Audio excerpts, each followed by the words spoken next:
She didn't ask for my money. She announced the transfer, in front of 35 people, as if my life savings were already gone. Before we go any further, if you enjoy intelligent real-life power shift stories like this, make sure to subscribe to REVANGE CAST, like this video, and comment below where you're watching from and what time it is in your city right now. I always love seeing how far these stories reach. I almost didn't go that Easter Sunday. That's the part that stays with me.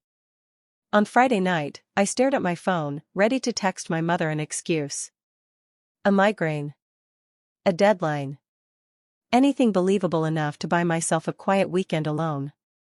For weeks, something inside me had been unsettled, not panic, not fear, just a low, steady hum of dread. I dismissed it as anxiety. Overthinking. The kind of emotional fatigue that comes from being the responsible one in a family that treats responsibility like a resource to be extracted. I had been that resource for most of my life. But 31 years of conditioning doesn't disappear overnight. And my mother had called twice that week, her voice unusually warm, the careful warmth of someone managing the atmosphere before revealing a decision that had already been made. So I drove 40 minutes on a bright April morning and walked into a house full of relatives who had no idea what they were about to witness. Everything looked normal. The good tablecloths stretched tight across folding tables pushed together. Yellow tulips in the center, the same ones every year. The smell of glazed ham. Children running through hallways they weren't supposed to be in. My grandmother positioned near the window in the best chair, 81 and sharp, pretending not to hear things she absolutely heard. Marcus arrived late, as always, and the room shifted toward him with relief. He was 34 and hadn't held steady employment in 8 months, but in our family that was called a transition period. When I'd been laid off 4 years earlier and lived off my savings for 6 weeks, it had been called instability. I noticed my mother watching me when Marcus hugged her. I noticed the look she exchanged with my father. Quiet.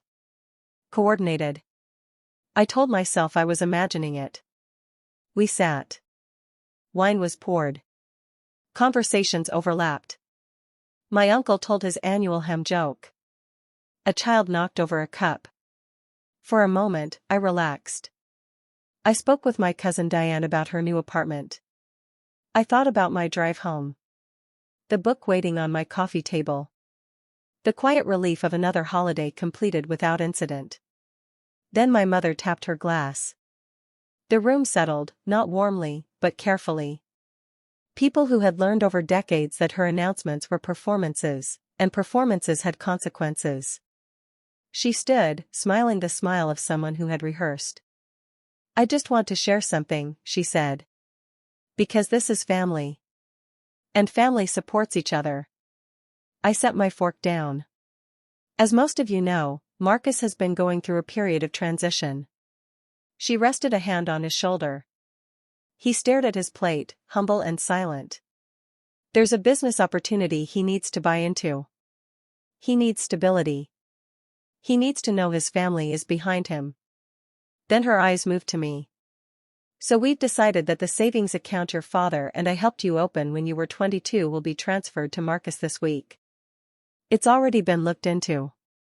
It's straightforward. And it's the right thing to do. 35 faces turned toward me. The room felt smaller. My father studied the tablecloth like it contained instructions for survival. Marcus refilled his wine without looking up. I picked up my fork. Set it down. No, I said. Her smile tightened. Excuse me? That account is mine. You gave me $200 to open it. I've contributed over $40,000 since then. That's my emergency fund. My financial security. I'm not transferring it. Silence expanded, the kind designed to make me feel unreasonable before she labeled me. You're being selfish, she said loudly, making sure everyone heard. Your brother needs help, and you're thinking about yourself on Easter. I'm protecting what I built. We are your family. I know, I said calmly. And the answer is still no. Her voice hardened. This is not a request. And in that moment, everything became clear. This had never been a conversation. It was a presentation. I was supposed to accept my role, the reliable daughter, the financial safety net, and confirm it publicly so social pressure would keep me compliant later. I understood that in about 4 seconds. Then I picked up my phone. 8 months earlier, after another conversation that had unsettled me, I had taken precautions. Quiet ones. Professional ones. The kind you hope you never need. I scrolled to the number and pressed call. It rang twice. "Hi," I said evenly. "I'm sorry to call on a holiday. I need you to come to this address." "Yes, now, if possible." I read my mother's address. "Thank you. I appreciate it." I hung up. My mother stared. "Who did you just call?" "Someone who can answer your questions more clearly than I can." "There are no questions," she said sharply. "This is family." "Let's finish eating," I replied. She sat. Conversation resumed, but it wasn't normal anymore. It was strained, overcorrected. My uncle talked about gardening. My grandmother launched into a detailed story about a property dispute from 1987 that had absolutely nothing to do with anything happening. A child asked for potatoes. Someone laughed too loudly. I ate. Slowly. Calmly. And I waited. 31 minutes later, the doorbell rang.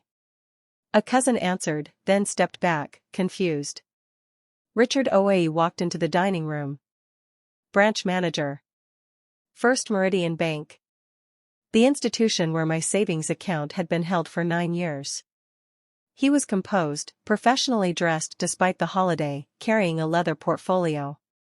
He met my eyes and gave a small nod. "I apologize for the interruption," he said to the room.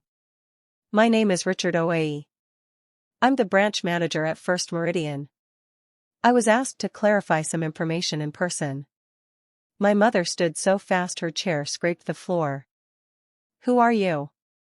What is this?" "Mrs. Adler," he said evenly, "I understand there has been discussion regarding a potential transfer from your daughter's account. I'm here to clarify what is legally possible." He placed a document on the table. "This account was opened 9 years ago with an initial deposit of $200. All subsequent deposits were made solely by the account holder. The account is held exclusively in her name. There is no joint ownership. No secondary authorization. No third party can initiate or approve a transfer without her written consent." Silence. Then he continued. "I should also note that earlier this week, our branch received an inquiry regarding the process for transferring funds from this account to another individual. That inquiry was flagged under our internal protection protocol." The room went completely still. My mother's face lost color. "Someone called the bank," I said quietly. "Before today. Before this conversation." No one spoke. Richard closed the folder with a precise, final sound. "The bank's position is clear. No transfer can occur under any circumstances without her direct authorization." He looked at me. "Is there anything further you require?" "No," I said. "Thank you for coming." He nodded and left.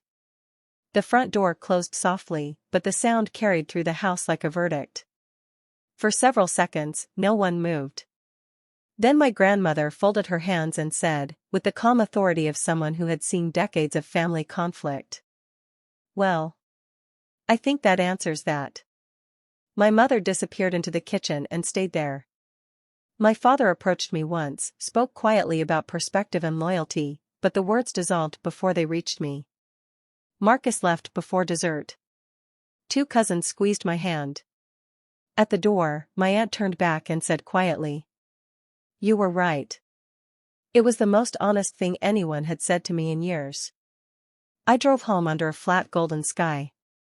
In the parking garage beneath my building, I sat in my car for several minutes. I wasn't crying. I wasn't shaking. I was quiet. Still. $43,218. 9 years of packed lunches. Skipped vacations. Careful budgeting. Spreadsheets. Discipline. 9 years of building something stable, inside a life where I had been expected to provide stability for everyone else. But the number wasn't what stayed with me. It was this. They had called the bank before they called me. Before the announcement. Before the dinner. Before asking. They had already started the process. They had been certain I would say yes. For 31 years, they had been right. They weren't right anymore.